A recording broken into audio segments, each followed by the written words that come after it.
이게 뭐 자연재해 같은 것들이 이제 또 하나의 변수가 될 때가 있잖아요. 살다 보면은 그게 꼭 개인이 될 수도 있고 사회가 될 수도 있는데 자연재해 중에서 이제 최고 트라우마를 많이 남기는 게 이제 뭘까요? 뭐 산불도 있고 여러 개 있을 텐데. 예? 해킹류? 아, 허리케인. 아, 예, 당연히 지진입니다. 지진은 왜냐면 이제 다 무너지고 다 불타고 난리도 아니잖아요. 그리고 이제 사람이 자존감이 무너질 때가 언제냐면 뭔가 큰일이 생겼는데 예, 자기가 할 수 있는 게 아무것도 없다고 느낄 때 이제 인간이 원래 작지만 정말 작다는 걸 느끼게 될 때 이제 트라우마 같은 게 생긴다는데 당연히 지진이라고 합니다. 그리고 전쟁 중에 폭격도 있다 그래요. 근데 그건 이제 흔히 있는 일은 아니니까 예, 당연히 지진인데 이 지진이 뭐 개인에게도 트라우마를 남기겠지만 이게 그 사회도 많이 그냥 지진 말 그대로 흔들리는 거잖아요. 근데 흔들려가지고 그냥 이제 무너질 거 무너지고 이렇게 새로이 건설되고 하면서 삶의 몫을 바꿔버리는데 그게 지진은 왜 일어납니까? 땅이 가만히 있는 땅이 왜 아시잖아요. 뭐 대륙판끼리 만나가지고 이렇게 하다가 힘이 응축됐다 한번 툭 이렇게 되는 게 지진이잖아요. 이제 그런 건 알고 있는데 그럼 지진의 본질은 쉽게 말해서 거대한 판 두 개가 부딪혔다는 거잖아요. 닿여 있다가 어느 정도 스트레스가 쌓인 상태에서 그게 지상으로 그게 표출되는 게 지진인데 그 결과로 이제 흔들림이 일어나고 그 흔들림의 결과로 뭐 화재가 일어나고 이렇게 하면서 이제 이제 대장으로 가는 건데 이게 지진이라는 게 좀 재밌어요. 이게 세상을 몇 번 바꿉니다. 그러니까 세상을 바꾼 지진이라는 책도 있는데 한번 읽어보시면 재밌을 거예요. 그 중에 오늘 생각나는 거는 1906년에 샌프란시스코에서 리히터 규모 8.3, 뭐 요즘에는 뭐 이런 것들이 자주 생기긴 했지만 그때 당시에는 역대급이었어요. 8.3 지진이 일어났는데 이게 미국을 가보신 분은 아시겠지만 예전에 미국 건물은 지금도 마찬가지지만 다 나무예요. 그래서 뭐 시애틀이나 이런 데 가도 예전에 대화재 한 번 안 겪은 도시가 없다고 보시면 됩니다. 그러니까 지금 우리가 어느 뭐 의정부에서 어떤 건물에서 불이 나서 사망하고 이러면 대부분 그 건물 안에서 대피를 못해서 이제 사고가 나는데 이런 시절에 불이 나면 그냥 다 타는 거예요. 그래서 다시 짓기도 하죠. 그래서 예전에 탔던 흔적들이 공원된 곳도 있어요. 시애틀에도 있고 언더그라운드라고 있는데 샌프란시스코도 이제 1906년에 이런 일을 겪었는데 일단 지진이 일어나고 이제 불이 난 거죠. 근데 땅이 갈라지고 하다 보니 8.3이면 보통이 아니잖아요. 이게 7하고 8하고 차이가 1 차이가 아니거든요. 이렇게 강해지는 거기 때문에 6을 넘어가면 이제 거의 온전한 게 없다라고 보시면 돼요. 뭐 그런데 그럼 그 시절에 8.3이었으면 지금 뭐 사다리 차를 갖고 와가지고 뭐 화재를 진압하고 헬기로 사람 구조하고 이게 불가능한 거지 않습니까? 그래서 거의 일주일 가까이 온 도시가 불에 타요. 그러니까 도로가 파괴되다 보니까 그때는 마차에다가 이제 물통에 물 실어가지고 가서 이제 그게 이제 파이어맨인데 그것도 못 가는 거죠. 그리고 말들이 불이 있는데 들어가겠어요? 안 들어가지. 그냥 말 그대로 홀라당 다 탔죠. 홀라당 다 탔고 당시에 이제 최고의 재난이 됐는데 그리고 아시겠지만 샌프란시스코 당시에 이제 새로이 뜨는 부촌이었어요. 골드러시 이후로. 그랬는데 참 재밌는 게 1906년이면 우리가 그 국권 침탈할 때 막 그때쯤이었네요. 그때 치고는 참 동네가 예쁘다는 생각도 좀 들긴 하는데 일단 홀라당 타고 나니까 보통 이제 불나면 일단 사람이 무사하다 그럼 그 다음부터 뭐 생각할까요? 친구 집에 불이 났는데 친구는 다행히 무사해요. 그럼 그 친구가 연락이 됐는데 뭐라고 물어보겠어? 보험은 들었냐? 이렇게 물어볼 거 아니에요. 화재 보험. 아시겠지만 지진은 보험이 안 돼요. 천재지변 보험 안 되잖아요. 근데 이제 말씀드렸다시피 화재가 한 며칠 동안 다 태워 먹었다고 했잖아요. 지진 나서 무너진 거는 이제 뭐 면책이고 그건 지금도 마찬가지예요. 그 지진 나가지고 차 부서지고 하면 그냥 재수 없는 겁니다. 근데 그걸로 불이 나서 불이 옮겨 붙어서 이제 화재가 나면 이제 화재 보험이 되는 거야. 근데 이거는 한 가구가 아니라 한 도시가 다 탔잖아요. 한 도시가 다 탔으면 얘네들이 이제 여기 다 보험이 들었을 거 아니에요. 이제 다음에 불날 곳은 이제 보험사인 거지. 그러니까 실제 그리고 보험의 출발이 이제 유럽이잖아요. 그리고 이제 영국 쪽에다가 영국의 본사가 있는 보험사에다가 다 보험을 들었는데 그때 피해 규모가 미국 GDP 1.5% 정도 나옵니다. 그러면 피해 규모가 그 정도면 보험금도 이제 이루 말할 수가 없었겠죠. 그래서 이게 보험금 얼마 줘야 되냐, 요거 가지고도 한 반년을 싸워요. 일단 보험사들이 그 과정에 보험금 주다가 40개는 부도나요. 말 그대로 보험사가 망한 거지. 그때는 재보험사도 있긴 있었었는데 지금보다 이제 자금 여력이 안 돼가지고, 그리고 그때 뭐 지급을 좀 빨리 한 데가 로이드 뭐 이런 데입니다. 지금 영국에 가도 로이드 보험 유명하잖아요. 이때부터 유명해진 겁니다. 보험금 잘 준다 이렇게 돼가지고. 런던에 가면 로이드 건물 되게 신기하게 생긴 게 있거든요. 그 로이드 그룹인데 이때부터 유명해졌다고 보시면 돼요. 근데 이때가 1906년이라고 말씀드렸어요. 그러면은 보험금이 이제 그때도 무슨 체제였습니까? 국제화폐가 영국에서 미국으로 가는 거잖아요. 미국 보험사에서 미국을 주는 게 아니고. 지금 같이 생각을 하면 파운드하고 달러가 환율이 움직였겠죠. 보험금이 이제 지급이 되면 이제 파운드로 지급을 하면 달러로 환전해서 보상해줘야 되잖아. 그럼 달러가 강해지겠네? 미국 내에서는. 근데 당시에는 자율 환율이란 게 없잖아요. 그때 근본이제였는데 뭐. 그렇죠? 근본이제였잖아요. 그럼 말 그대로 영국에서 미국으로 금이 가는 거예요. 보험금으로. 그때 당시 화폐는 골드코인이잖아요. 금 보관증이었다고. 그럼 보관증을 주는 것보다 지금 당장 뭐 필요하니까 차라리 금을 달라. 그래서 금을 줘야 되는데 계산을 해봤더니 영국이 갖고 있는 금의 14%가 미국으로 가야 될 판인 거죠. 일단 주긴 줍니다. 뭐 깎을 건 깎았지만 그래서 깎은 게 14%예요. 깎은 게 18%고, 근데 보험금이 이제 이게 여러분들도 이제 뭐 암보험이니 뭐 이런 게 있겠지만 종신보험은 그냥 죽어버렸으니까 뭐 그 논쟁할 게 없잖아요. 종신보험은 죽으면 주는 건데 죽었네? 그럼 줘야지. 근데 이제 암보험이나 이런 것들이 의외의 변수들이 좀 있어요. 그래서 지급을 되게 힘들게 해서 이제 보험사들이 보험금을 안 주는 건 아닌데 천천히 져가지고 사람 씨말리고 막 이런 게 없잖아 있고, 악덕인 경우에는 이제 원래 한 5천만 원 줘야 되는데 뭐 이것저것 이유를 뭐 왜 그건 얘기 안 했고 뭐 이런 걸 트집을 잡아서 3천에 합의 보고 이런 것도 없잖아 있거든요. 없잖아, 그런 게 있어요.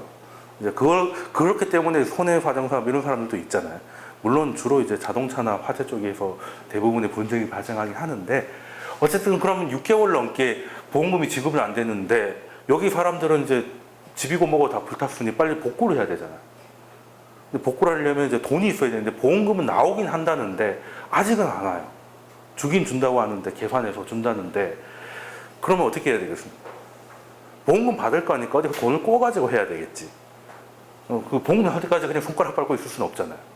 그래서 이제 미국의 은행들은 대부분 뉴욕에 있을 거 아니에요. 그래서 뉴욕에 이제 대출을 받습니다. 복구를 하기 위해서. 그럼 담보를 내놔라. 그럼 이제 보험금 나올 거니까 그때 받아가세요. 이렇게 된 거죠. 그럼 그래, 뭐 영국이 돈 줄 거니까 그거 믿고 이제 그래 대출을 화끈하게 해줍니다. 그래서 이제 한번씩 이제 복구에 들어가는데, 문제는 영국이 지급을 하고 나니까 그때는 이제 근본이 되니까 금이 많아야 짱이잖아요.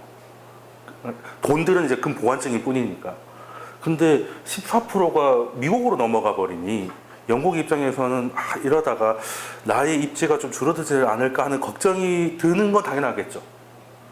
그렇게 해서 어떻게 되냐면 일단 보험금을 주긴 줘야 돼. 만약에 안 줘버리면 보험회사가 있을 이유가 없잖아요. 이제 앞으로 누가 보험을 들어요? 일단 주긴 줘야 됩니다. 근데 줬는데 저걸 어떻게 다시 갖고 오냐? 이제 영국에 이제 그 고민이 필요한 거죠. 간단한 방법이 있습니다. 간단한 방법. 금리를 올리면 되지. 당시에는 환율이란 게 없잖아요. 그죠? 환율이란 게 없어서 미국에서 5% 주는데, 미국에서 예를 들어 4%의 금리를 준다. 근데 영국에서 똑같이 4를 주다가 7을 준다. 그러면 사람들이 금 어디다 맡기겠습니까? 당연히 영국이 맡기겠지. 이해되시죠? 그래서 영국이 금리를 4%에서 7%로 올려버려요. 그래서 미국 보험금으로 미국 갔다가 그 보험금은 주로 샌프란시스코 위주로 갔겠죠. 그리고 뉴욕 은행들하고 연결되어 있는데 미국 전체의 예금이 다시 영국으로 빨려 들어가기 시작하는 거예요. 그러면 보험금 받고 그게 관련 없는 일반 사람들 입장에서는 어떻습니까? 갑자기 금리가 올라가지고 유동성이 줄어들잖아. 돈들이 미국 밖으로 나간다고. 이해되시죠? 근데 그래서 유동성 위기가 와요. 돈이 들어오는 곳하고 나가는 거하고 달라버리니까 그래서 돈이 씨가 마르기 시작하는데 요때 이제 아슬아슬할 때 꼭 사고가 한번 터집니다. 그러면 이제 확 번지는 거죠. 이제 누가 불만 붙이면 이제 산불이 나기 딱 직전인데 누군가가 이제 담뱃불을 이제 잘못 버리면 이제 다 타는 거예요. 그걸 보고 이제 뭐 트리거다 뭐 이런 얘기 하잖아요. 그게 이제 유명한 사건이 터집니다. 이때 뉴욕에도 그 뉴욕 증권거래소가 있고 뭐 그때 당시 또 장외거래소, 그때는 뉴욕 거래소가 좀 지금보다 좀 조그매가지고 장외로 그때는 뭐 주식하는 게 진짜 손으로 장부 적고 주식 이렇게 진짜 종이를 이제 주고받고 우리 지금 장외보다 더 마치 이제 뭐 어음 주고받듯이 뭐 옛날이었으니까 그렇게 되고 있었는데 그때 당시에 최고의 요즘엔 주가 최고 좋은 애들이 어느 업종이에요? IT 기술주잖아요. 그저께 새벽에 좀 박살나긴 했지만 넷플릭스라든지 아마존, 뭐 페이스북 이런 애들이잖아요. 근데 당시에 최고의 기술주가 뭐였겠어요? 1900년 초반에 당시에 최고의 기술. 네, 오일도 있었죠. 그때는 근데 철도입니다. 네, 철도. 그리고 철도를 하려면 뭘 깔아야 돼? 철길 깔아야 되잖아요. 철길을. 그럼 철강. 그래서 근데 증기기관이잖아요. 그때만 하더라도. 그래서 요거 열차가 달리려고 하면 철강 산업이 발달해야 돼요. 철길 깔아야 되니까. 그리고 이제 이 그 열차를 만드는 산업이 클 거고, 그리고 열차한테 계속 이렇게 석탄을 집어 넣어야 되잖아. 그래서 이 세 개가 최고의 당시에 이제 스마트폰이었던 거예요. 당시의 자율주행이고. 당시 자율주행 맞죠? 그때 옛날에는 말 타고 가다가 일단 기계가 가니까 이제 끌지 않아도 되는 거잖아. 그래서 그때 이제 나름 주가 거품이 많았을 거 아니야. 뭐 철도 회사라든지 뭐 이런 데가. 그래서 거기에 그리고 그 미국에 어디 가면 구리의 왕이다 이렇게 해가지고 하인츠 형제라고, 하인츠라는 사람이 있었습니다. 하인츠가 자기 형제가 있는데 이제 아우가 이제 그 철도 철강 회사를 가지고 있어요. 그래서 형이 한번 생각을 해보니까 거래되는 걸 이렇게 보니까 이게 공매도라는 게 당시에도 있었거든요. 이것들이 이제 당시에 전산 같은 게 발달 안 했으니까 지금도 공매도 그냥 미차입 공매도 때문에 판봉 짓고 말 많았잖아요. 지금도 그런데 2018년도 그런데 1906년도에 미차입 공매도가 없으리란 보장이 없죠. 해도 사람들이 모를 거야, 그지? 그냥 장외니까 전산도 없어요. 차트도 없어. 아무것도 안 떠. 그냥 가가지고 주식이 있다고 그냥 구라치는 거지. 그래서 그 주식을 그냥 몰래 빌려서 빌린 줄 아무도 모르게 빌려가지고 일단 실물이서야 파니까 일단 빌려와요. 그리고 팔아놓고 주가가 나의 매도세 때문이라도 빠질 거 아니에요? 그럼 나중에 싼 값에 사가지고 갖고 차익을 먹는 게 공매도잖아. 이해되죠? 요렇게 하는 놈들이 있더란 말이에요. 하인츠의 형이 오토 하인츠인데 보니까 그러면은 저것들을 역관광을 어떻게 보낼까? 저것들 오히려 이용을 하자. 그러니까 동생이 자기 회사잖아. 그래서 보니까 시중에 주식이 100주가 풀려 있다. 근데 동생이 50주, 내가 40주 갖고 있어. 그럼 나머지 10주를 확 사버리면, 그리고 안 팔잖아요? 그럼 공매도 해놓은 사람은 기간 되면 주식을 사서 갚아야 돼. 주식으로 갚아야 돼. 돈으로 갚는 게 아니라. 근데 주식이 안 팔려. 나오는 매도세가 없어요. 그럼 어떻게 해야 돼? 뭐 시장가로 사면 뭐 상한가로 사든지 어떻게든 주식을 사서 갚아야 되잖아요. 그렇게 하려고 했던 거예요. 요거 이해되죠? 그러니까 자기 형제들이 우리 회사니까 우리가 주식이 제일 많을 거고 시중에 좀 풀려 있는 거 내가 자금을 어디다 끌어가지고 왕창 사버리겠다. 공매도가 딱 발견되면 그 즉시 사가지고 딱 봉쇄를 해버리겠다. 그리고 만기될 날만 기다리고 있겠다는 거죠. 그리고 마지막에 만기되기 직전에 엄청 비싸게 팔아가지고 남겨 먹겠다라고. 뭐 당시에 그 정도 머리 있었으면 되게 머리 좋은 거 아니에요? 요즘도 그런 생각하기 힘들 텐데. 그래서 그 얘기를 막 여기저기 하고 다녀요. 일단 살려면 돈이 있어야 되니까. 그래서 딴 데는, 근데 그걸 어떻게 해서 잘 모르겠는데 하다가 한 저축은행이 있어요. 동생이 사업을 하다 보니까 저축은행하고 이제 인연이 있어가지고, 뭐 거기서, 요거 괜찮네요. 라고 해가지고 돈을 빌려줬어요. 이제 남은 걸 매집해가지고 주식 사재기를 해라. 그래서 돈을, 대출을 받았지. 그래서 이제 운명의 날이 온 거예요. 공매도가 나오기만 해봐라. 뭐 이러고 있는데, 어느 날 자기가 판단하기에 공매도가 나왔어. 이제 드디어 운명의 날이 왔구나 해서 증권사 20개 회사에 다 연락을 해놨었거든요. 오후 2시에 가지고 있는 주식 다 나한테 팔아라 라고 한 거죠. 그래서 2시가 돼서 진짜 20개 회사에 그 하인츠 회사에 주식이 들어오는데 생각보다 너무 많이 오는 거예요. 그러니까 자기는 거의 다 자기가 갖고 있다고 생각을 했는데 생각보다 작게 가지고 있어서 유통되는 주식이 되게 많았던 거죠. 여기서부터 판단 미스가 나온 거예요. 그러니까 대출 받은 거 가지고 한 10억을 대출 받아서 살려고 했는데 30억 원어치가 오는 거예요. 그러니까 이게 돈이 없잖아. 그래서 형이 지지를 칩니다. 아예 포기를 해버려요. 그럼 증권사 입장에서 사겠다는 애가 안 사잖아. 그럼 이거 어떻게 된 거죠? 그냥 매도를 해버려요. 그래서 그날 50달러를 시작을 했다가 형이 이제 20달러에서 아니 2시쯤에 넘어올 때 59달러까지 올라갔다가 그게 이제 증권사에서 더 이상 안 사주니까 매도가 나오기 시작하면서 36달러에 마감되거든요. 이때부터 이제 거의 망할 각이 되는데 다음 날은 장중에 10달러까지 떨어져요. 말 그대로 이제 박살 난 거죠. 박살 난 겁니다. 그러면 네? 자금이 있어야죠. 자금보다 주식수가 너무 많아서 못 샀다니까요. 다른 게 문제가 아니라.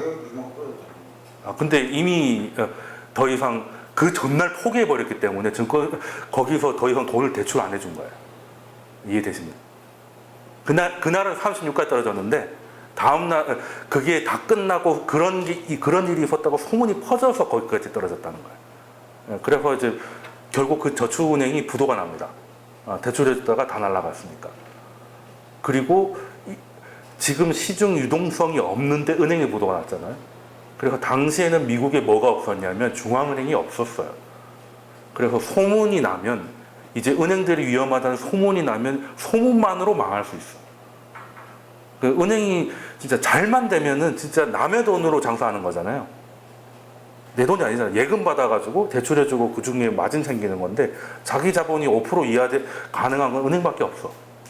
그죠? 근데 좋을 때는 이렇게 좋은 산업이 없는데 나쁠 때는 뭐가 문제냐면 신한은행이 있고 농협이 있어. 근데 농협 지점장이 이 신한은행을 이제 잡아먹고 싶어. 그러면 이제 농협 이 사람이 좀 스피커가 있어가지고 어디 갈 때마다 저 신한은행 위험하다고 이제 소문을 내는 거야. 그러면 일반인 입장에서는 여기 나오나 저기는 이자 똑같이 주는데 저기 위험하다는데 저기로 옮겨야겠다 이 생각을 할 거 아니에요. 그죠? 그럼 신한은행은 돈을 뺍니다.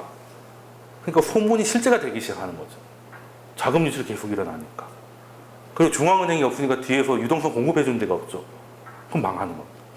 그럼 소문이었다가 예언적 소문이 되는 거지. 그러니까 은행이 이거에 엄청 취약하다니까요. 왜? 자기 자본이 없어요. 자기 돈 많으면 자기가 메우면 되는데 은행이 자기 돈을 메울 거면 은행이 아니지. 그냥 사건 거지. 그렇잖아요. 그래서 이게 가장 큰 문제긴 했어요. 그런데 지금 미국 전반적으로 유동성이 말라있는 이 지진 이 효과 때문에 말라있는 상황에서 은행에 대한 신뢰도가 떨어질 수 있는 일이 터진 거야. 그러면 사람들이 이제 뱅크런이 일어나는 거죠.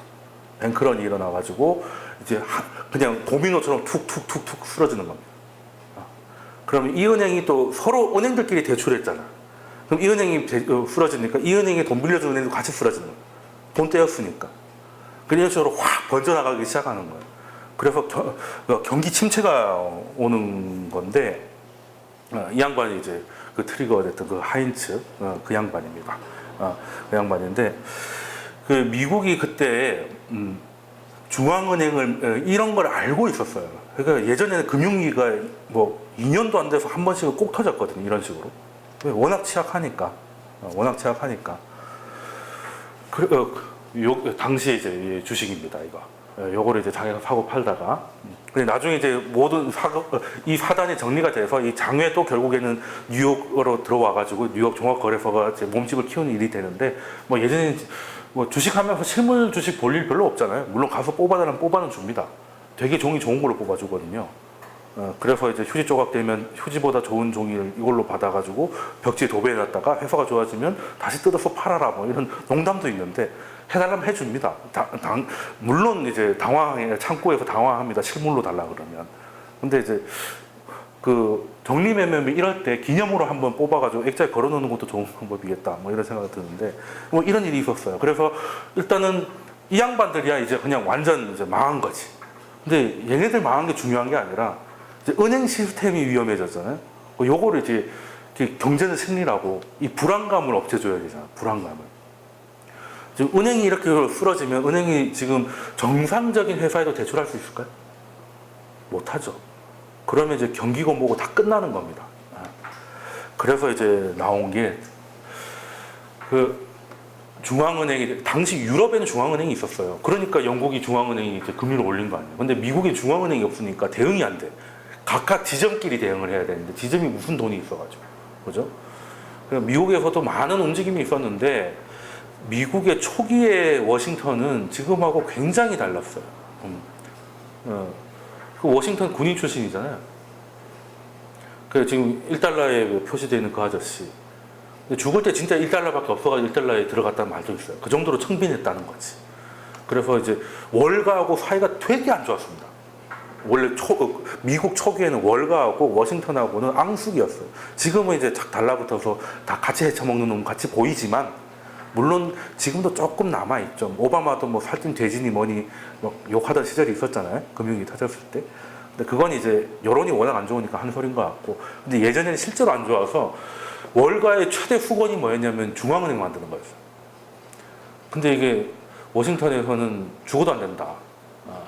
그때만 해도 미국은 딴 거 없어요. 농업국가잖아. 농업국가고 하니까 또 은행가들이 와가지고 유럽처럼 유럽에서 넘어왔으니까 유럽의 당시 초기 미국인들의 입장에서는 유럽의 잘못된 것들이 적폐로 보였을 거 아니야. 그래서 그에 대한 엄청난 거부감이 있었다고요. 근데 그 유럽이 병든 거에는 저런 이제 잘못된 금융, 뭐 고리 대금이라든지 뭐 이런 거 그거에 대한 역사는 이루 말할 게 없거든요. 예전에 뭐 템플 기사단부터 시작해가지고 십자가 전쟁 이런 것도 결국에는 고리 대금 때문에 일어난 건데. 절대 그렇게 하면 안 된다. 금권이 정치를 쥐면 또 망조가 된다 해서 은행들의 연합을 절대 반대를 하고 있었고 그래서 어떻게 절충을 하냐면 중앙은행이 하나 챙겨서 소수의 사람이 결정하는 게 그렇게 들어오면 중앙은행을 쪼개서 하자. 지금 연준 13개 지역이잖아요. 한국은행은 지역으로 안 나눠져 있죠. 물론 부산 지분이 있지. 근데 그거는 그냥 부산 지붕인 거고, 부울경 연준 이런 거 못 들어보셨잖아. 수도권 연준, 서울 연준 이런 거 못 들어보셨잖아. 그건 우리나라는 헌법기관이라서 그런 거야. 국가기관이잖아. 근데 미국은 선진국 중, 모든 나라 중 유일하지. 민간은행의 은행연합이 중앙은행이잖아요. 그래서 민간이 이 멱살을 쥐면 안 된다 해가지고 지역별로 썰어놨어요. 그래서 13개 연준이 막 나오고 하는 건데 그것도 처음에는 엄청 반대를 해가지고 처음에는 어떻게 했냐면 이제 미국이 북부하고 남부가 나눠가지고 전쟁했었잖아요. 근데 북부가 이제 공업이고 남부가 이제 면화 따는 그런 거니까 북부 쪽이 은행이 더 급했을 거 아니에요. 그죠? 그래서 북부에서 먼저 제1은행을 만들어요. 아메리카 퍼스트 뱅크를 만드는데 제2은행은 이제 남부를 해서 이제 해야 되는데 이게 앤드류 잭슨이라고 20달러에 표시된 그 미국 대통령이 있습니다. 이 양반이 또 중앙은행을 아주 두려워했거든요. 그래서 면허 갱신을 거절해요. 은행 면허를 날려버린 거지. 그래서 남부 쪽에는 은행이 없었어요. 그러니까 이건 중앙은행이 아닌 거야. 한쪽만 커야를 하고 있으니까. 이 상황이 이런 상황에서 영국은 자국의 이익 때문에 금리를 올려가지고 미국을 이런 상황을 만들어 버렸잖아요. 근데 미국 내 사고가 이제 큰 부를 만들었고, 그래서 일단은 중앙은행이 당장 만들어지진 않으니까 은행장들끼리 모여가지고 이 사태를 해결해야 됩니다. 이 사태를 해결해야 돼요. 뭐겠어요? 쉽게 말해서 부실 채권 추징하지 말라는 거지. 지금 회사들이 개판인데 지금 그러니까 오늘 만기인데 뭐 연장을 좀 해주던가 망한 채권을 액면가 그대로 인정을 해주던가 이런 결단이 좀 필요한데 이거를 중앙은행이 없으니까 결정을 못 하잖아요. 그래서 그때는 미국에는 이제 JP 모건이라고 살아있는 중앙은행이 있었습니다. 은행장 중에 짱인 거죠. 그래서 뉴욕 증권거래소가 오늘 부도날 수 있는 날이 있었어요. 그러니까 3시에 장 마감인데, 이 거래소는 거래를 하면 이제 돈을 이제 서로 정산을 해줘야 되잖아요. 근데 정산할 돈이 없는 거예요. 그러면 증권사들 최소 50개가 부도가 나는 거예요. 그래서 처음에는 조기 종료를 하자. 그러니까 지역 증권거래소는 뭐 피츠버그 이런 데는 한 3달간 증권거래소가 안 열렸어요. 근데 뉴욕은 핵심이잖아. 뉴욕 증권거래소도 조기 종료를 하면 이제 미국 경제는 이제 끝이라는 게 이제 세상에 드러난다. 그래서 JP 모건이 죽어도 오전장만 하자는 걸 일단 뜯어 말리고 당시에 전화를 열심히 돌려가지고 뉴욕 주요 은행장들을 자기 사무실로 다 모아요. 그게 2시에 사람들이 도착을 합니다. 그래서 회의실 문을 걸어 잠궈 놓고 10분 안에 2,500억이래. 2,500만 달러가 조달되지 않으면 뉴욕 증권거래소의 회원사인 증권사 중 50개 이상은 부도가 난다. 라고 그리고 그래서 이거에 대해서 출자를 하지 않으면 이 방은 못 나간다. 라고 해서 16분 만에 2,360억만 달러가 조달이 돼요. 그래서 그날 필요했던 금액이 1,900만 달러였는데, 요거를 이제 정산을 하고 이제 무사히 운명의 날은 무사히 넘깁니다. 그래서 이제 이거 굉장히 유명한 사건, 20분 만에 금융위기를 막은 사람이라고 해서 JP 모건이 원래부터 대단했는데 대중적으로 유명해지는 계기가 돼요. 그래서 뭐 자세한 내용은 1907년 공황이라고 검색해 보면 쭉 나오거든요. 그 구한 사람이 이제 JP 모건입니다. 그 지금 IB 중에 최고로 쳐지는 데가 어딥니까? 크기로는 골드만삭스가 크죠. 근데 실력 최고라고 하면 JP 모건이거든요. 이 사람 이름이에요. 은행가 이름이고. 그리고 근데 이때 또 무조건 은행장들만 쥐어짜면은 좀 이게 가오가 안 사잖아. 그래서 당시에도 세계 5위 안에 드는 부자였거든요. 그래서 자기 돈도 엄청나게 많이 내놔요. 그러니까 쉽게 말해서 오늘 만약에 잘못되면 휴지 조각이 될 수 있는 채권들을 지금 단위로는 이제 수천억을 이제 매입을 하는 거죠. 매입을 한 거고, 여기에 동참한 사람들이 록펠러, 로스차일드 이런 사람들입니다. 네. 그런 사람들이 이제 필요한 돈의 절반은 자기 사재에서 턴 거예요. 그리고 그러다 보니 은행장들도 뭔가 진짜 그냥 하는 소리는 아닌가 보다, 진짜 위기인가 보다 판단해서 은행에 남아있는 마지막 삼지돈을 꺼내서 위기를 벗어나는 데 성공을 하고 일시적으로는 이제 나라를 구한 영웅이 되는 거지. 근데 이제 나중에 되다 보니까 영향력이 너무 커져서 미국이 지금 그 반독점 이런 거에 대해서 굉장히 엄격하잖아요. 당시엔 더 했습니다. 네, 당시엔 더 했어요. 그래서 은행을 완전히 그 한 사람이 소유한 회사가 다 쥐는 거에 대해서는 나중에 대해서 엄청난 우려가 나오긴 하는데, 일단은 위기를 벗어나니까, 일단 위기를 벗어나가지고, 요런 일이 딱 있고 나니까, 이제부터는 이제 위기가 지나고 나서 은행장들이 나라에서 다 모인 거예요. 은행장뿐만 아니라 워싱턴에서도, 그래, 우리가 이렇게 된 거는 따지고 보면 영국 저것들이 금리 올렸는데 우리가 대응을 못해서 이 사달이 난 거 아니냐. 이런 일이 또 있지 말라는 법이 없잖아. 우리도 중앙은행 가져야 되는 거 아니냐. 라고 해서 비밀 회의를 시작합니다. 이게 지킬섬 프로젝트라고 해가지고, 저기 미국의 남부의 조지아주 아시죠? 애틀란타에 있는데, 여기 보면 이제 지금 다리도 연결되어 있는데 약간 조금 떨어진 섬 하나. 지금 거의 휴양지예요. 가면 되게 예쁜 섬인데, 물론 가보진 않았습니다만 사진 보면 되게 예뻐요. 거기에 호텔에 이제 비밀리에 모여가지고 중앙은행법에 대한 초안을 작성합니다. 그리고 여기서 이제 마련된 것이 대통령이 승인을 하면서 1913년 연준이 출발하는 거예요. 연준이 출발하는 거고, 그리고 이제 1907년 위기는 아까 그 처음에 대출해줬던 그 회사가 뭐 넘어가면서 일단 일장이 시작됐는데 다 끝났다고 생각했는데 알고 보니까 그 지금 무디스 앤 푸어스라고 아시죠? 신용평가사. 거기에 무디스가 그 테네시 철강철도 석유회사라는 당시에도 큰 회사가 있는데 거기에다가 큰 돈을 빌려줬다가 다 떼이게 생겼다는 게 소문이 다시 돌아가지고 그게 소문이 아니고 사실이었죠. 그게 이제 다시 퍼지면서 은행들이 다시 쓰러지기 시작하는 거예요. 끝난 줄 알았더니 이제 더 큰 게 나왔다. 우린 다 망했다. 라고 했는데 그때 결국에는 JP 모간이 아까 얘기했던 대로 자기 사재 털고 록펠러, 로스차일드 뭐 이런 사람들이 어떻게든 방어를 해가지고 이걸 막아내거든요. 그래서 다른 은행으로 부도가 전이되지 않게 막아냈어요. 그렇게 됐는데 문제는 이 회사가 기사회생한 거잖아요. 테네시 철강회사가. 근데 이 회사는 자생력이 없어요. 자생력이. 그래서 다른 회사가 사야 되는데 그걸 살 수 있는 회사가 US 스틸밖에 없었어. 그래서 미국 철강이 US 스틸이라는 한 회사에 독점되게 생긴 거예요. 미국 헌법에서 안 되는 게 반독점이거든요.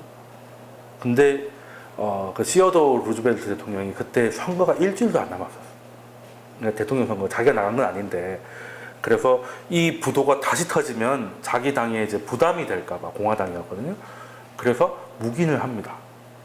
묵인을 해요. 그래서 당시 최고의 산업 중에 하나였던 철강을 이 큰 미국에서 한 회사가 다 드시게 된 거지. 이해되시죠? 우리나라의 뭐 현기차가 된 거랑 똑같죠. 뭐. 나머지 GM, 르노는 있으나 마나잖아. 그래서 이 회사가 나중에 주가가 어떻게 됐습니까? US 스틸로 합쳐져가지고 시총이 확 늘어났겠죠. 그러면 아까 휴지 조각이 될 것 같아서 될지도 모르는 걸 싸게 샀을 사람들이 JP 모건, 록펠러, 로스차일드 이런 사람이잖아요. 이런 사람들이 말도 못하게 부자가 됩니다.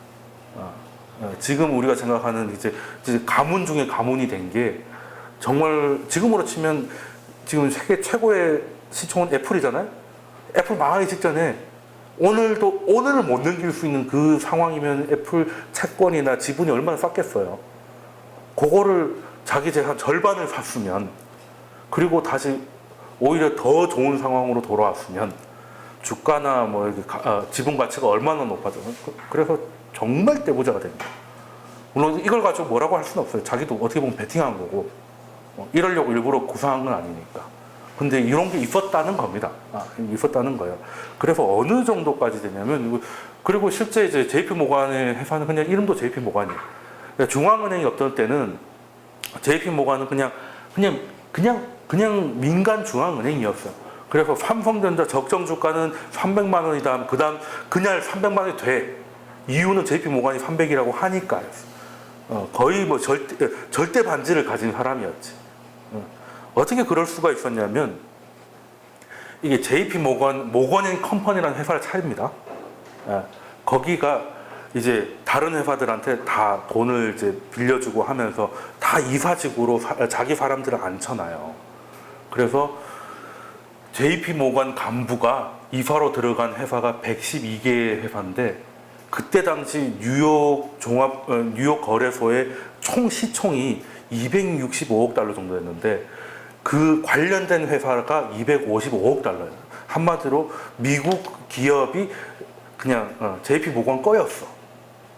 그러니까 삼성전자 1,000만 원 보내자고 마음만 먹으면 보낼 수도 있었던 곳입니다. 그러니까 이제 워싱턴에서도 기왕 이래 된 거 차라리 중앙은행의 힘을 조금 제한하는 조건을 해서 승인을 해주면 JP 모건이 지금 혼자서 살아있는 중앙은행이 돼버렸잖아. 한 명한테 독점되는 것보다 낫지 않을까. 그리고 중앙은행이 없다 보니까 중앙은행이 있으면 어떻게 돼? 한 은행이 위험하잖아요. 그러면 중앙은행이 발권력을 발동해가지고 그 은행한테 지원해주면 되잖아. 유동성을 공급하면 되잖아.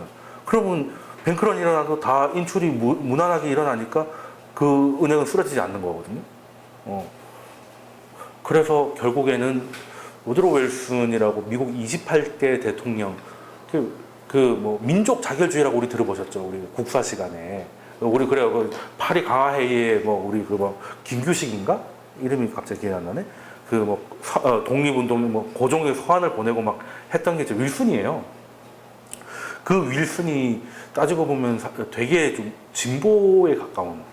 뭐 물론 노예에 대해서는 좀 나서서 흑인을 탄압하진 않았지만 흑인에 대해서 뭐 구제하지도 않았다 뭐 이런 말이 있는데 뭐 당시 미국에서는 뭐 흑인을 이제 사람 취급 안 하던 시절이었기 때문에 뭐 그렇다 치고 그래도 꽤 진보적인 사람이었습니다.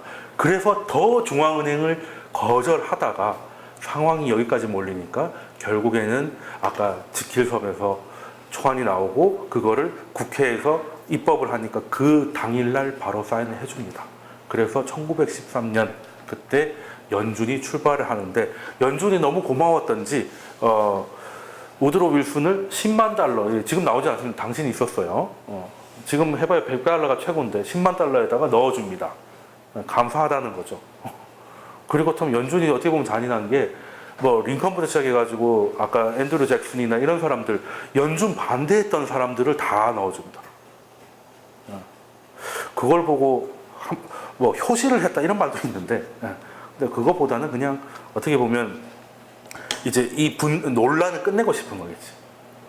중앙은행의 출범을 반대했던 사람을 오히려 초상화에 넣어줌으로써 어떻게 보면 명예를 준 거잖아요.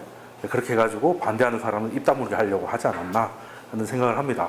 근데 자 이렇게 되면 자 중앙은행 출발을 합니다. 중앙은행 출발을 하고 엄밀히 말하면 은행연합이에요. 각각의 은행들이 공동 출자를 해가지고 세운 특수법인이 연준입니다. 그러니까 얘는 어떻게 보면 국가기관 같고 어떻게 보면 민간기업인데 근데 미국에서는 행정상으로는 당연히 민간인 거죠. 그리고 음모론이 계속 나오는 게 그러면은 지금은 있는데 그때 없었던 은행들은 지분이 없을 거 아니에요. 출자를 못했을 거니까. 근데 그 지분은 그 절대 반지잖아. 연준의 지분을 내가 5%만 갖고 있어도 연준이 돈을 찍어서 시너리티 효과를 누리잖아요. 그러면 연준도 배당을 한다고. 그럼 연준의 배당은 확실한 거고 이건 완전 그냥 돈 찍어서 주는 거 말 그대로 돈 찍어서 주는 거잖아. 그러면 연준의 지분이 얼마나 탐이 나겠어요? 그죠? 지금 있는 뭐 버핏이 내는 사람도 그걸 살 수만 있다면 이제 어렵게 가치 투자 이런 거 안 해도 되지. 금융위기 터져가지고 연준 돈만 찍으면 배당이 나오는데, 그죠? 그렇잖아요. 그것도 달러로 나오잖아. 그래서 금융위기 때 그 리먼 브러더스가 보도가 났는데 리먼 브러더스 지분이 어디로 갔는지 아무도 몰라요. 그리고 이건 국가 기밀입니다. 연준 지분은. 그래서 다 추정치만 있어요. 그래서 당시에 그 리먼 브러더스의 지분이 30% 가까웠다는 말도 있었거든요. 33%다 이런 말도 있었는데 그게 어디로 갔냐는 거는 이제 아무도 확인해주지 않는다. 알려고 하면 위험해진다. 뭐 이런 거. 그래서 이제 그걸 노리고 얘네들을 고의로 부도시킨 거 아니냐는 음모론이 아직도 나오는 거예요. 실제로 리먼 브러더스 부사장은 그걸 아직 강연하러 다니고 있는데 미국 언론에서는 딱히 보도를 안 해주고 있는 실정이고. 자 그렇게 되는데 그 사실 근데 JP 모건은 스스로의 그 중앙은행의 지위를 누렸지만 실제 연준이 출발하기 9개월 전에 이집트 여행을 하다가 이제 사망을 하게 되죠. 그래서 연준 출발은 자기의 일대 수건이었던 건 이제 못 보고 돌아가십니다. 돌아가셨고 그리고 알고 보면 이 사람이 끼치는 영향이 웬만한 우리나라 정치인 저리 가라죠. 지금 현재 미국 금융 대국을 만든 금융 그 패권주의자들의 하나의 상징이잖아요. 지금 나중에 또 얘기 나오겠지만 미국하고 지금 중국하고 분쟁하고 있는 것도 여기서 출발했다고 봐도 돼요. 금융 패권이잖아요. 미국이 원하는 게. 그렇게 된 거고. 근데 이때 사인했던 윌슨 대통령 같은 경우도 아까 뭐 민족 자결주의도 유명하다고 했는데 이게 참 재밌는 사람입니다. 일단 약간 미국 대통령 치고는 약간 순진하다는 느낌도 없잖아. 조금 있어요. 약간 이상주의자 같고 그런 게 좀 있는데 일단은 전쟁을 아주 싫어했습니다. 근데 뭐 대통령이 전쟁 좋아해서 좋아할 건 없는데요. 이게 처음에는 1차 대전이 터졌을 때 미국은 참전을 이제 중립을 지켰죠. 중립을 지켰습니다. 아니 뭐 솔직히 우리 입장에서도 중국에 전쟁 났다고 우리가 나갈 필요는 없는 거잖아. 남의 나라 전쟁 우리가 왜 끼어들어? 이래서 이제 반전도 많지 않았고, 그래서 이 양반이 처음에 이제 그 무슨 사건이죠? 그 독일이 이제 침몰을 시키잖아요. 그때 미국인들이 사망했음에도 그냥 독일의 사과와 보상만 받고 이제 넘어가는 식으로 웬만하면 참전 안 하려고. 네, 그렇게 넘어갔고, 재선을 할 때 공약이 유럽 전쟁에 참여하지 않겠다 했어요. 그걸로 재선까지 되다 보니까 전쟁 참여를 원하는 미국의 세력들도 있었을 거 아닙니까? 그죠? 전쟁이 왜 돈이 되니까. 그죠? 그래서 윌슨이 저렇게 저 구호로 당선되는 걸 보고 이거는 그냥은 안 되겠다라고 해서 그 소섹스호가 유보트 공격을 받고 침몰을 하게 되는데, 그걸 발단으로 결국에는 참전을 하게 되는데, 이게 한번 설명드린 적이 있지만 미국이 유보트 공격을 유도한 거 아니냐는 음모론이 아직도 나옵니다. 이런 사건이 없으면 윌슨은 성격상 절대 참전하지 않을 것 같았기 때문에 이런 일이 있었고, 근데 1차 대전이 끝나잖아요. 끝나고 나서는 윌슨이 약간 실수를 하는 게, 막 정말 보내기 싫었던 전쟁이었지만 일단 하고 나니까 되게 규모가 컸어요. 그러면 미국이 전시체제로 들어갔을 거 아니냐. 그래도 1차 세계대전 2차가 워낙 커서 그렇지 1차가 장난 아니었거든요. 2차가 너무 커서 1차는 그냥 지금 우리 입장에서는 2차 대전의 리허설 같이 느껴지지만 1차 대전은 완전 시대를 바꾼 전쟁이에요.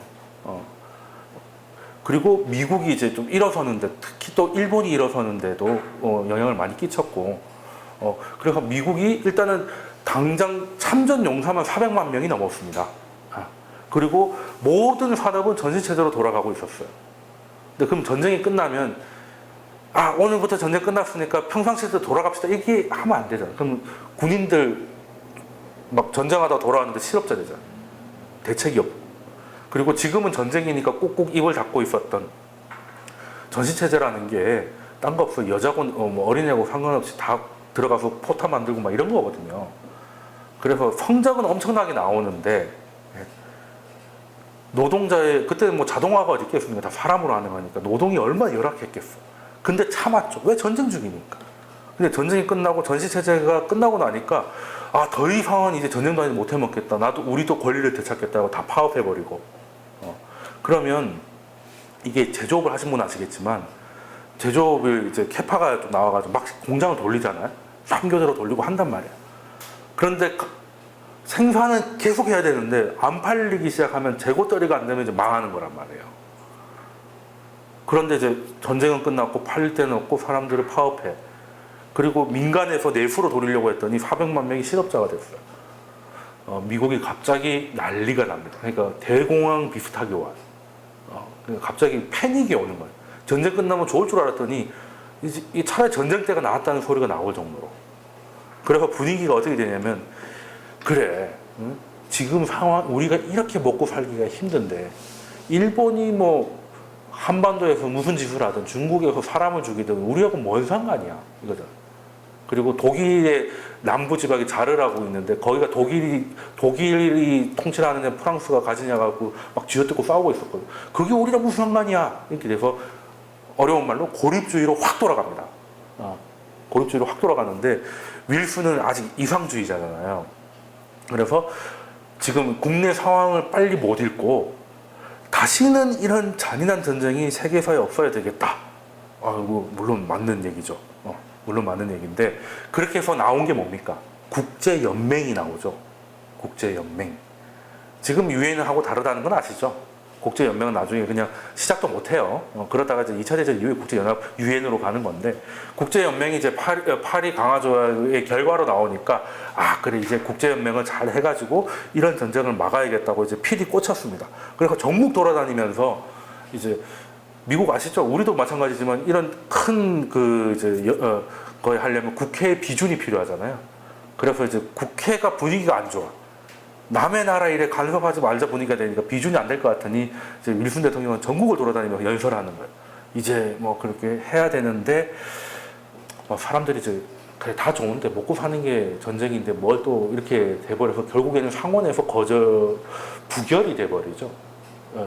그래서 미국이 국제연맹에 못 들어가요.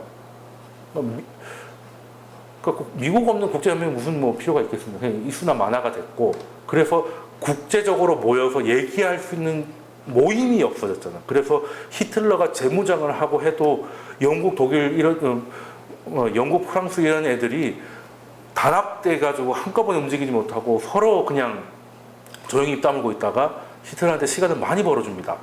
그게 또 2차 대전으로 가는 안타까운 결과를 낳는 건데, 이게 어떻게 보면 참, 그래서 그 미국 대통령이 참 여러 명이 있는데 영향이 적은 사람은 별로 없겠지만 그 중에 진짜 영향 큰 사람 중에 한 명이 바로 윌슨 대통령이다. 왜? 1913년에 두 개가 출발을 하니까 하나는 출발하지 못했고, 그것이 국제연맹이고, 출발한 두 개는 하나는 말씀드렸죠, 연준이고, 또 연준보다 더 미국인의 삶을 결정하는 게 뭐겠어요? 그렇죠. 미국은 원래 소득세가 있었다가 헌법재판소에서 위헌 판결이 나옵니다. 예. 미국은 우리하고 좀 다르게 직업 정신이 장난 아니라고 했죠. 역할 중심의 사회이기 때문에. 그래서 그 사람들이 노력해서 번 돈에다가 세금을 물리는 거는 그 미국의 자유를 추구하는 미국 헌법에 위배된다 해가지고 소득세가 폐지가 됐었어요. 근데 자, 연준이 나왔어. 연준이 뭡니까? 은행연합이잖아요. 근데 연준의 역할은 뭐예요? 왜 연준이 결국 출발하게 됐다고? 은행들이 유동성 위기에 너무 취약하니까 중앙은행에다가 무제한 발권력을 줘가지고 위험해진 은행을 구제해라 이거잖아요. 그래서 은행의 은행이잖아. 그러면 당연히 중앙은행은 민간이었음에도 불구하고 무제한 발권력을 가지게 됩니다. 무제한이 아니면, 예를 들어서 연준이 100달러밖에 못 찍으면 은행이 300달러 부도를 맞으면 연준이 이수나 만화가 되는 거니까, 그래서 이제 원천 차단하기 위해서 무제한 발권력을 줘요. 그러면 연준이 찍은 거잖아. 그럼 그 돈을 정부한테 준단 말이에요. 근데 그냥 주는 게 아니고 대출하는 거죠. 이 재무부가 연준한테 대출하는 거예요. 재무부가 찍는 게 아니니까. 이해되시죠? 그러면 연준 입장에서는 지금까지 대출은 뭐 그렇다 치더라도 새로운 대출을 하려면 새로운 담보를 요구할 거 아니에요. 내가 뭘 믿고 이렇게 찍을 거냐. 일단은 우리가 망하는 것도 망하는 거지만 돈이 이렇게 무턱대고 찍으면 하이퍼 인플레이션 올 거 아니냐. 그죠? 그리고 당시만 해도 근본이었잖아요. 금생산이 뻔한데 연준 생겼다고 갑자기 돈을 찍을 수는 없는 거잖아. 그러니까 뭐 새로운 담보를 제공해라. 근데 나라 돈 버는 건 하나밖에 없어. 세금 걷는 거지 뭐. 그래서 헌법재판소의 판단을 뒤집고 다시 소득세를 만듭니다. 그래서 세금 자체가 다 없었다는 게 아니라 소득세가 없었다는 거예요. 있었다가 없어진 걸 다시 만듭니다. 그래서 IRS, 미국 구세청의 소득세가 다시 출발을 하는 거죠.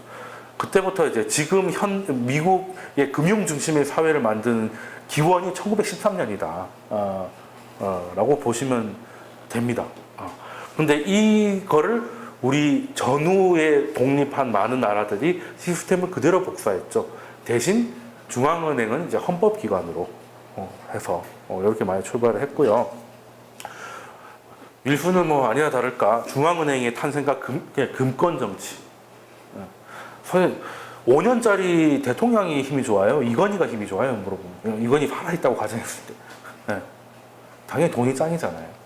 그래서 이제는 워싱턴에서 뉴욕으로 패러다임이 옮겨가는 걸 굉장히 꺼려했다. 저기 돈밖에 모르는 애들한테 이 나라를 맡기게 생겼다라고 생각이 드니까 대통령으로서는 굉장히 자괴감이 들었겠죠. 그래서 윌슨은 생각을 단적으로 얘기해 주는 거는, 그때 미국은 굉장히 노예에 대한 인권 탄압만 제외하면 굉장히 건강한 사회였어요. 그러니까 백인들끼리의 사회만 딱 놓고 보면은 진짜 유럽에 쌓여있던 적폐를 딛고 뭔가 새로이 하려는 그런 또 청렴도도 있는 청교도의 의식이 있던 나라였는데, 그러다 보니 대통령도 이런 얘기를 합니다. 뭐 이상의 실현을 위해 희생할 의지와 힘을 가진 유일한 나라다. 뭐 이런 얘기 뭐 물론 뭐 말로만은 지금도 못할 건 없지만 이런 얘기를 이제 실제로 좌우명처럼 하고 다녔던 사람이 이제 대통령이었는데 그 대통령이 지금의 이제 금융 중심의 미국을 만드는데 또 이게 있었다는 게 참 역사의 아이러니가 아닐까 하는 생각이 좀 드는데요. 그러면서 이제 미국 내에서도 특히 언론 중심으로 금권 정치에 대한 우려가 쏟아집니다. 여기 보면 이제 여기 나와 있죠. JP 모건이 이제 은행들을 다 하고 이제 국민들은 이제 그냥 아무것도 모르고 이렇게 산다는 게 이제 카툰에도 막 실리고 이렇게 된 거죠. 이렇게 됐는데 자 근데 일단은 첫 번째 목적은 뭡니까? 연준 미국 은행들도 중앙은행이 없어서 금리 정책을 대응을 못하니까 문제가 생긴 거잖아요. 물론 결과적으로는 저렇게 부익부 빈익빈이 심각해졌지만 그걸 노리고 했다기보다는 영국에는 중앙은행이 있고 유럽엔 다 중앙은행이 있는데 우리는 없으니까 대응이 안 된다. 그래서 만들자 해서 만든 건데 자, 잘 만들어졌을까요? 그럼 연준이 출발합니다. 자, 이건 이제 영란은행, 이게 연준인데 자, 그러면 1907년 이후로 7년 이후로 그런 일이 1920년대에 또 발생을 합니다. 그래서 영국이 다시 금리를 올려요. 그때 연준도 똑같이 올립니다. 이제는 이제 1907년하고 다른 거지. 이제 미국도 대응을 한 거예요. 자, 그러면 전 세계의 금이 어디로 향하냐를 보는 거죠. 똑같이 금리 5%, 똑같이 금리 5%예요. 지금 같으면 어디로 가겠습니까? 당연히 미국으로 가죠. 왜? 영국은 지는 해, 미국은 뜨는 해니까. 이자는 같다더라도 달러화가 앞으로 더 가치가 있겠다는 생각을 한 거잖아요. 그래서 1920년에 금리를 올릴 때 세계의 금들이 미국으로 들어가기 시작합니다. 그래서 연준이 이제 자리를 잡고 이제 그 전 세계 중앙은행으로 가는 하나의 그 출발이 이때부터 가능해졌다. 그래서 미국은 당시만 해도 미국이 이렇게 지금 유일 패권국이잖아요. 그러다가 중국이 떠가지고 중국을 조진이 많이가 지금 시장의 가장 큰 이슈인데 당시 미국은 영국이라는 큰 패권국에 도전하는 지금의 중국 같은 느낌이었잖아요. 그런데 이때부터 판정승이에요. 1920년대부터 사실 판정승이지. 유럽은 전쟁으로 많은 걸 소진했고, 근데 미국은 유럽의 전쟁으로 인해서 피해도 봤지만, 그러니까 희생을 했지만, 거기서 나오는 전쟁 때문에 성장도 많이 했고, 그 빠른 성장에서 나오는 문제점들을 유럽에서 필요한 것들은 가져옴으로 해서 대표적인 중앙은행이죠. 이러므로 해서 이제 진짜 패권국으로 가는 초석을 다지는데 성공을 합니다. 그래서 1920년대부터 이제 패권이 완전 미국으로 넘어간다고 보고 완벽하게 넘어간 게 브레튼 우즈겠죠. 1945년. 유럽은 한 번 더 잿더미가 되고 이제 세계의 금들이 다 미국을 향하기 시작하면서 이제는 전 세계 어디 가든 달러가 통용되는 그런 브레튼 우즈가 1945년, 43년 이때 시작됐는데 그 전부터 그냥 하루에 된 게 아니에요. 2차 대전에서 연합군이 이겼으니까 뭐 미국을 한테 하는가 보다. 그게 아니에요. 이런 시장이 이미 방향을 잡고 있었다는 겁니다. 그래서 왜 이런 얘기를 거창하게 하느냐면 영국이라는 대륙과 새로 부상하는 미국과의 대륙이 부딪혀서 한번 지진이 일어났던 게 1907년 공황이었다는 거죠. 그러니까 미국과 영국의 뭐 무역 분쟁이라고 해야 되나? 지금 패권 분쟁이 하나의 한 상징적 사건이었다. 지금은 전 세계가 뭘 보고 있습니까? 달러의 방향만 보고 있잖아요. 근데 달러의 방향을 지금 누가 결정합니까? 연준이 결정하잖아요. 그 연준을 잉태하게 만든 사건이 뭐였냐? 보니까 1907년까지 돌아가더라. 그래서 근데 좀 지진이 또 재밌는 게 참 당한 사람한테는 재난이지만 지질학자한테는 또 큰 그 자료가 됩니다. 이런 현상이 없으면 이게 캘리포니아의 샌안드리어스 단층은 지금 이제 불의 고리의 큰 한 축을 하는 건데 그때는 몰랐어 이런 게 있다는 걸 몰랐어. 왜? 뭐 그때 뭐 장비가 있겠으면 뭐가 있겠습니까? 뭐 그냥 지진은 아무데나 랜덤으로 난 줄 알았어요 그때만 해도. 그런데 이 지진이 얼마나 컸으면 이렇게 된 거거든요. 얘는 한 3, 4m 내려가고 얘는 3, 4m 올라갔어요. 그러니까 멀쩡하던 땅이 쫙 갈라져서 위아래가 끊겨버린 거지. 그래서 이게 땅 밑에 뭔가 거대한 게 있구나. 그리고 그냥 있는 게 아니라 이게 큰 에너지가 있다. 그러면 이런 여기서 발견되는 패턴을 가지고 지구를 둘러보면 지진대가 나오지 않겠냐. 그래서 그때부터 뭐 유라시아판, 무슨 판, 대륙판 얘기가 나온 거예요. 이런 대재난 속에서 배운 거죠. 이게 뭐지? 왜 땅이 갈라지지? 같은 땅이 아니네? 이렇게 된 거. 그렇게 된 거고. 그래서 근대 지질학의 큰 시조가 된 사건 중에 하나입니다. 그리고 이거를 또 바꾼 게 얼마 전에 그 일본에서 한번 지진 한 번 있었죠. 한 3, 4년 전에 어디였지? 후쿠시마는 원전이고 후쿠오카인가요? 거기서 지진이 나온 게 이걸로 전 세계 지진 패턴을 만들었는데 거기에서 벗어나는 지진이었대요. 그래서 지질학계는 굉장히 난리가 났던 기억이 있는데, 그래서 그 이유도 우리가 또 양산 단층 이런 거 예전에 못 들어봤잖아요. 경주 지진이 일어나고 나서 알았잖아요. 그러고 나니까 거기 뭐 몰랐는데 원자력 발전소가 거기 다 있고, 하필 왜 거기다 있을까? 원래 원자력 발전소는 원래 다 그 바닷가에 지어야 되는데 서해에 안 지어요. 우리 서풍이잖아. 터지면 일본으로 날아가라고. 우리 미세먼지 막 중국 때문에 거 뻔히 알잖아. 중국도 지금 해변가에다가 원자력 짓거든요. 우리가 똑같아요. 다 서해안 쪽에는 원전 없잖아. 다 동해안에 있어요. 터지면 일본으로 날아가라고. 여기 편서풍의 동네이기 때문에. 그래서 그냥 해놨는데, 편서풍을 알고 있었으니까 해놨는데 하필 그게 단층 위에 있더라. 그리고 포항은 단층이었는데 모르고 물을 넣어가지고 끓이고 있는 이상한 걸 하다가 진흙을 만들어서 뭐 한 게 아니냐, 뭐 이런 얘기가 있었잖아요. 그러니까 아무튼 그런 건 중요한 건 아닌데, 아무튼 눈에 보이지 않는 뭔가가 대륙들이 해서 한 번씩은 크게 일어난다는 걸 우리가 알게 됐다는 겁니다. 자, 그러면 지금 두 대륙이 충돌하잖아요. 이 두 대륙은 어떻게 만나는가는 잠깐 에어컨 좀 세게 했다가 이어가도록 하겠습니다.